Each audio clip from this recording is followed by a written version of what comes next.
Voilà, et bienvenue à vous si vous nous rejoignez à l'instant, en direct bien sûr, édition spéciale après la victoire de Donald Trump, avec cette question à présent. Quelles conséquences sur la campagne électorale en France? Que ce soit sur le fond, avec les thèmes portés, ou sur la forme, avec l'enjeu des sondages qui se sont complètement trompés. L'onde de choc de l'élection de Donald Trump est importante. Cette élection anti-système gonflerait les voiles de Marine Le Pen pour 2017. On en parle avec nos invités ce soir. André Berkoff, bonsoir. Bonsoir Sonia. Et bienvenue, essayiste, journaliste, et vous aviez réalisé pour Valeurs Actuelles l'interview de Donald Trump, la première interview en Europe de celui qui est aujourd'hui le président élu. Avec nous, Éric Fotorino, bonsoir. Bonsoir Sonia. Directeur et fondateur de l'hebdomadaire Le 1. Messieurs, d'abord, André Berkoff, justement, puisque vous avez été l'un des premiers à l'interviewer en Europe, et vous aviez dit, je me souviens, sur ce plateau, attention, il y a autre chose que l'outrance, que la transgression, que la harangue derrière le personnage de Trump. Il y a un phénomène beaucoup plus complexe. Est-ce qu'on n'a pas voulu le voir ou est-ce qu'on n'a pas su l'appréhender? Non, je crois qu'on n'a pas voulu le voir. D'abord, c'est extrêmement simple. Si vous voulez, je vais être un peu rude.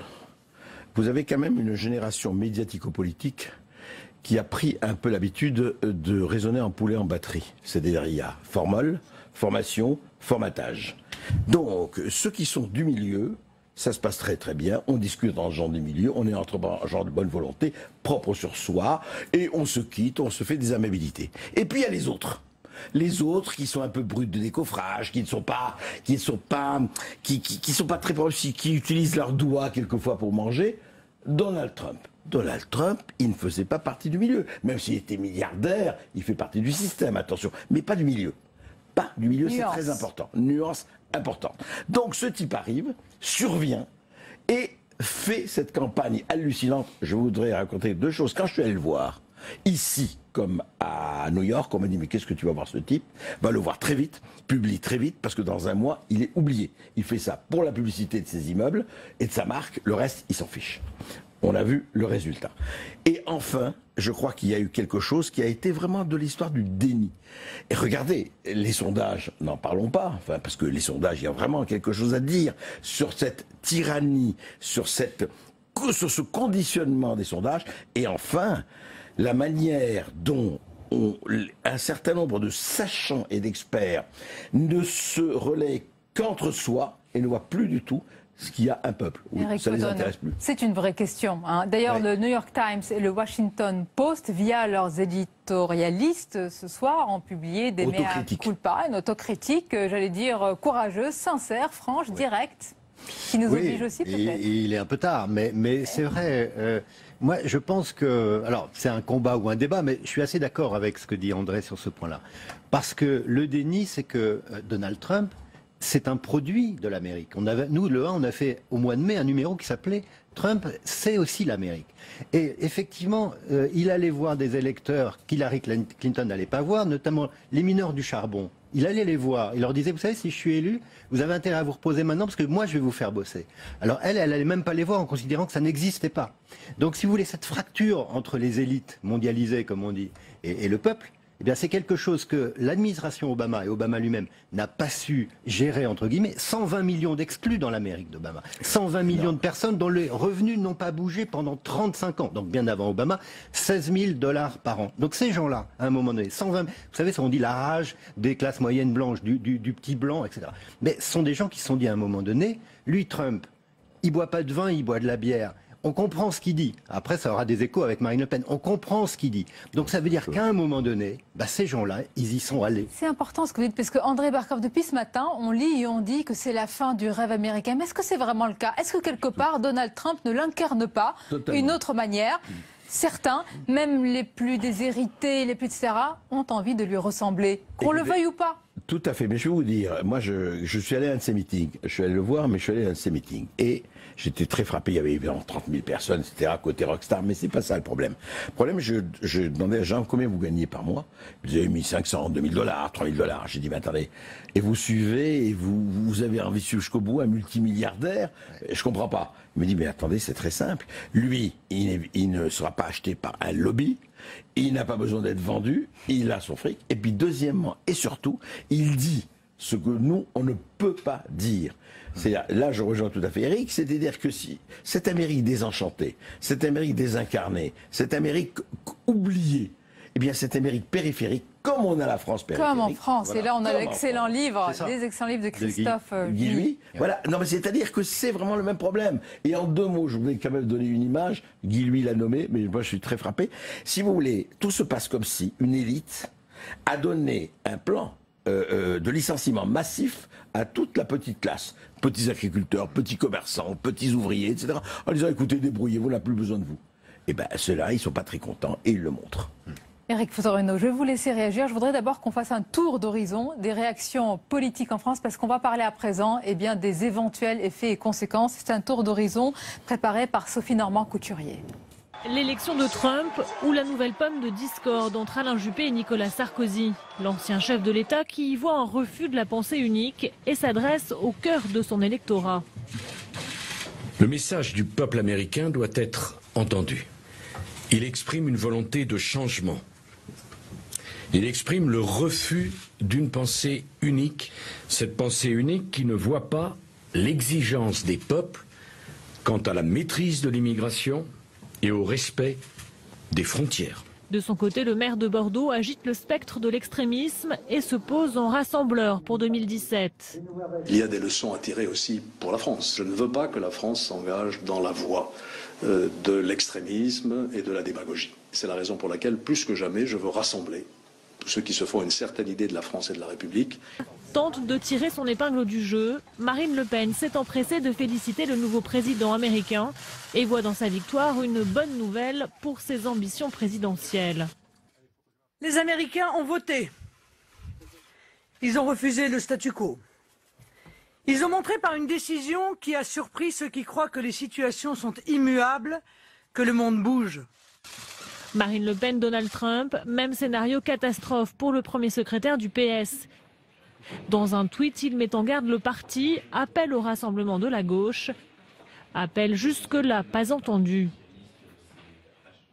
Éric Fotorino, ce qui est frappant, c'est que tout le monde voit, Trump à sa porte, c'est un petit peu ça. Chacun tire les leçons à son avantage, ou en tous les cas pour provoquer un électrochoc en vue de 2017. Oui, bien sûr. Alors, ce qui nous occupe en ce moment, c'est la primaire de la droite. Et c'est intéressant parce que, comme nous disent les sondeurs, alors on verra sur un corps électoral qu'on ne connaît pas, on ne sait pas si les gens vont vraiment aller voter, etc. Bref, ce qu'ils nous disent, c'est qu'Alain Juppé est largement devant Nicolas Sarkozy. On nous dit même que les nuages de points sont cohérents et convergents. Très bien. Les nuages de points, j'adore. Voilà.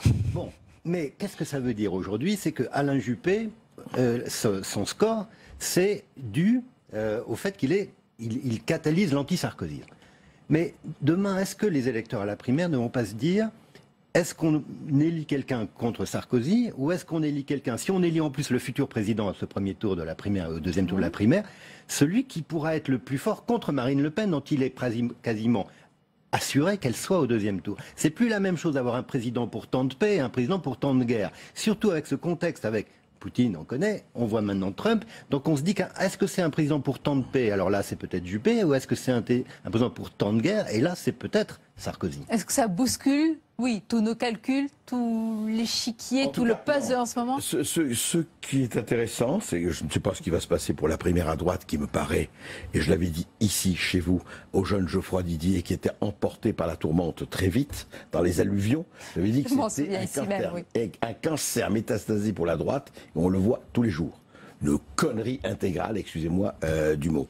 Maintenant, vraiment, par rapport à ça, ce qu'on espère, je vais vous dire, Trump, on peut lui reprocher tout ce qu'on veut, sauf sa franchise, sauf de dire les choses, les mots, de mettre les mots MOTS sur les mots MAUX de façon extrêmement brute de décoffrage. Et moi, vraiment j'attends que nos hommes politiques français sortent de leur langue de bois, sortent de leur petite manœuvre pour, voilà. Pourtant, il y en a qui ont un discours, brut de décoffrage, parfois. On reproche parfois au style de Nicolas Sarkozy. Si on va dans les meetings, qu'on entend certaines phrases, j'imagine que si vous étiez aux 2 meetings, Sonia, oui, vous auriez pu comparer ça. Mais il l'a toujours fait, c'est très bien. Je rappelle quand même que si Nicolas Sarkozy dit aujourd'hui, formidable, le peuple a parlé, mais il était pour Hillary Clinton il y a 4 jours. Je veux dire, bon, alors aujourd'hui, on se raccroche aux branches, c'est très bien, tout le monde se raccroche aux branches. Le problème, il n'est pas là. C'est qu'aujourd'hui, les gens ont besoin de franchise et de presque brutale, même pas presque, brutale. Qui va nous la donner de façon forte? Aujourd'hui, je ne vois pas encore qui la donne. Vous ne voyez pas encore, et pourtant, Éric Fotorino, celle dont on dit que ses voiles sont gonflées par ce vote anti-système, c'est Marine Le Pen. Est-ce que c'est le cas? Est-ce qu'elle a le monopole du candidat, de la candidate anti-système? Je ne dirais pas qu'elle a le monopole, mais c'est vrai qu'elle n'a pas de bilan. Nicolas Sarkozy a un bilan. Et si on regarde les candidats de la primaire, François Fillon, à son niveau, a un bilan. François Hollande a un bilan. Donc effectivement, je pense que Marine Le Pen, elle incarne précisément ce que Trump peut représenter, c'est-à-dire, c'est elle qui dit, on comprend ce qu'elle dit. Vous savez que son programme, on dit maintenant que demain, elle a quasiment un programme du Parti communiste d'autrefois. C'est-à-dire que socialement, c'est très à gauche d'une certaine manière. Je ne parle pas sur l'immigration, etc. Donc, mais ça chatouille Jean-Luc Mélenchon. Mais bien sûr, ça prend d'ailleurs beaucoup à Mélenchon dans la mesure où lui est toujours sur l'ouverture, les migrants, et donc ce ne sera pas évident. Beaucoup de lecteurs de Mélenchon sont passés chez Marine Le Pen et vont passer. Donc bien sûr qu'elle incarne ça. Mais si vous voulez, le pire, je trouve, d'une certaine manière, en tout cas le plus dangereux, c'est que toujours entre l'original et la copie, vous prenez l'original. Et si Sarkozy continue la ligne Buisson sans Buisson, qu'il avale, comme je dis quelquefois, la ligne et l'hameçon, il n'ira jamais au point de représenter ce que Marine Le Pen peut représenter dans différentes régions. C'est-à-dire qu'il ne pourra plus, si vous voulez, plumer la volaille FN, comme François Mitterrand avait plumé la volaille communiste en son temps. Et on l'a vu avec quel succès. Il y en a un autre qui voudrait plumer, si je puis dire, je vais reprendre votre expression un peu osée, qui veut un petit peu voler peut-être des voix et à gauche et à droite, c'est Emmanuel Macron. Il s'est exprimé aujourd'hui. Il a dit, ça va vous intéresser, André Berkoff, il faut écouter le peuple. Moi, je ne fais pas partie du système. J'allais vous en parler d'Emmanuel Macron. Si vous voulez, vraiment, non mais tout à fait, la personne qui va, je crois, troubler le jeu de quilles, c'est lui. Incontestablement, je ne sais pas s'il va y réussir, je ne sais pas s'il a la personnalité et la force, parce que Donald Trump, il ne faut jamais l'oublier, il a cette espèce d'hallucinante énergie, parce qu'il faut se rappeler comment il a troncé ses concurrents à la primaire des Républicains. Plus de 16 candidats, tout à fait. Mais à la télévision et ailleurs. C'est ça, la limite, c'est l'incarnation. On est dans un système où, paradoxalement, c'est Jérôme Fourquet qui dit ça de l'IFOP, et je crois qu'il a vraiment raison, c'est que, paradoxalement, ces primaires renforcent les institutions de la 5e avec leur personnalisation. Et du coup, on a besoin encore d'incarnation encore plus forte. Oui, mais excuse-moi, Eric, avec la contradiction que ça ramène le régime des partis avec une force violente, alors que la 5e République s'est construite contre le régime des partis. Oui, mais c'est même plus des partis, oui, ce sont des officines et des écuries. Non, c'est plus. Et messieurs, l'un des messages les plus froids qui a été adressé aujourd'hui au président élu Donald Trump a été probablement, certainement d'ailleurs, celui de François Hollande. Je voudrais vous entendre là-dessus, on va l'écouter. Cette élection américaine ouvre une période d'incertitude. Je dois l'aborder avec lucidité et clarté. Les États-Unis constituent un partenaire de tout premier plan pour la France. Et ce qui est en jeu, c'est la paix, c'est la lutte contre le terrorisme, c'est la situation au Moyen-Orient, ce sont les relations économiques et c'est la préservation de la planète. Sur tous ces sujets, j'engagerai sans tarder une discussion avec la nouvelle administration américaine. Elle entrera en fonction le 20 janvier. Mais je le ferai avec vigilance et franchise, car certaines positions prises par Donald Trump durant la campagne américaine doivent être confrontées aux valeurs et aux intérêts que nous partageons avec les États-Unis. Le président français qui met donc en garde Donald Trump sur un certain nombre de sujets et qui parle d'une période d'incertitude. Que faut-il en penser, André Berkoff? Est-ce que notre logiciel est le bon alors que l'Amérique de Trump s'est imposée à nous tous? Écoutez, d'abord, franchement, est-ce que c'était le moment que le brave petit François Hollande vient dire « Attention Trump, si tu ne prends pas ce qu'on a fait à la COP 21, tu vas voir ce qui va t'arriver. » C'est quoi ce discours? Franchement, attention, il est là avec ses petits points en disant attention mon petit Donald, tu vas voir ce qui va t'arriver. Il ne lui donne pas un blanc-seing peut-être. Non, c'est pas une question de blanc-seing, c'est qu'il fallait saluer et laisser les choses après et pas dire la France va s'avancer. C'est encore cette espèce de discours où les mots n'ont rien à voir avec les choses. Vous êtes d'accord, Éric Fotorino? J'allais dire malheureusement un peu quand même, oui, mais aussi je pense que on voit bien, vous savez, la France, on dit que c'est plus une grande puissance, mais c'est une moyenne puissance, voire une moyenne impuissance. Et vous savez, le body language, comme disent les Américains, quand on voit Hollande dire attention à Donald, il n'est pas crédible. Et ce qui me navre, moi, c'est pas tant ce qu'il dit sur le fond, après tout on peut le partager, mais c'est simplement, les mots ne sont plus audibles parce que celui qui les porte n'est plus crédible. Et ça, je pense que c'est difficile, quel que soit le président élu. Alors maintenant, je voudrais qu'on conclue ce match des idées avant de recevoir dans quelques instants pour le grand entretien, c'est le journaliste et éditorialiste Jean-Michel Apathy. Je lui poserai d'ailleurs la même question, André Berkoff, sur tous les discours qu'on a eus tout au long de cette campagne américaine. Il y a une véritable leçon à tirer. Leçon d'abord, vous l'avez dit, c'est le populisme, leçon pour l'Europe, pour le monde, et également pour les experts, pour les journalistes, pour les sondeurs. Il y a eu beaucoup de discours moralisateurs, maintenant qu'on appelle l'establishment, je ne sais pas qu'est-ce qu'on y met. Quelle leçon est-ce qu'il faut tirer de cela? Est-ce qu'il y a une responsabilité lourde, importante? Qu'est-ce qu'on n'a pas voulu voir? C'est très simple. Où les gens, les responsables, les sachants, comme on dit, médiatico, politico. Vous en faites un peu partie, non, ces sachants, même si vous avez un discours très direct. Oui, enfin moi j'essaye d'avoir un discours en tout cas un tout petit peu différent. Enlevez-le un tout petit peu, il est différent. Non, ce que je veux dire simplement, c'est que ce qu'ils ne comprennent pas, ce que nous ne comprenons pas, je ne me mets pas en dehors, c'est que si on continue comme ça, on va être décrédibilisé complètement. Moi j'ai été frappé par une chose chez Trump, c'est que Trump, il doit une partie de sa réussite à la manière dont il a fait l'ubérisation de la politique. Parler directement, via les réseaux sociaux, à ses électeurs, citoyens, consommateurs. Et si on continue comme ça, alors que je crois tout à fait dans le journalisme, le vrai journalisme qui fait en perspective, qui sélectionne, eh bien si on continue comme ça à faire de l'idéologie sous prétexte d'objectivité, eh bien on va se casser la gueule. Éric Foton, je vais vous laisser répondre et en même temps je vais vous montrer vos unes. Oui. Celle-ci, donc c'était Trump, c'est aussi l'Amérique. Et j'avais lu vraiment pour préparer les débats ce dossier incroyablement complet et qui était finalement prémonitoire oui, de ce qui se passe. Et voici le dernier en date, Good Morning America. Avec un aigle qui n'est pas très sympathique. Mais c'est vrai que ce que dit André Berkoff sur le journalisme, je le partage parce que, vous savez, on parle beaucoup en ce moment de l'indépendance des journalistes, on parle de Bolloré, etc. Mais je crois que la pire des soumissions, c'est la soumission aux préjugés. C'est-à-dire que quand on va au devant du réel, en considérant que le réel n'existe pas et qu'il doit être ce qu'on pense soi, il ne faut pas faire ce métier. Parce que être journaliste, c'est être bousculé par le réel. Même si le réel ne vous déplaît, vous ne pouvez pas le changer. Vous devez, c'est ça le boulot. Il faut le décortiquer, il faut l'expliquer. Voilà. Et ça, moi, je crois que c'est très important. Et ce qu'on voyait Robert Kagan, par exemple, expliquer, donc ce politiste dans Le 1 il y a quelques mois, il disait mais Trump, c'est un produit. Le Parti républicain a ouvert la brèche. Trump a attrapé tout ça. C'est pas lui qui a inventé le racisme aux États-Unis. Le Parti républicain est rentré là-dedans contre Obama. Et ils ont démoli la Maison Blanche et toutes les institutions contre Obama. Et ils ont récolté Trump. Donc c'est ça qui est, je trouve, très simpliste quand on dit ah oui mais Trump c'est pas possible. Bien sûr que ça, moi je trouve ça terrible pour l'Amérique, mais en même temps il faut bien voir que le discours médiatique a été aveugle. Et regardez, Brexit, ça ne devait pas arriver. Souvenez-vous 2005, le référendum constitutionnel en 2005. Je me souviens qu'au Monde, j'étais à l'époque journaliste au Monde, bien on ne pouvait pas dire qu'on allait faire un reportage sur les nonistes parce que les nonistes n'existaient pas.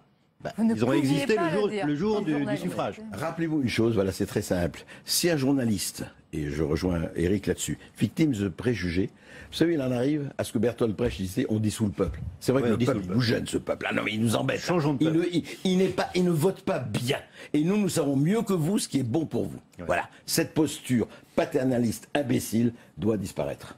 Merci en tous les cas, messieurs, pour ce match des idées très franc. Merci à vous. Dans quelques instants. Gaulliste que je suis, la décision du peuple est la seule légitimité incontestable. Nous devons aussi tirer de cette élection quelques enseignements.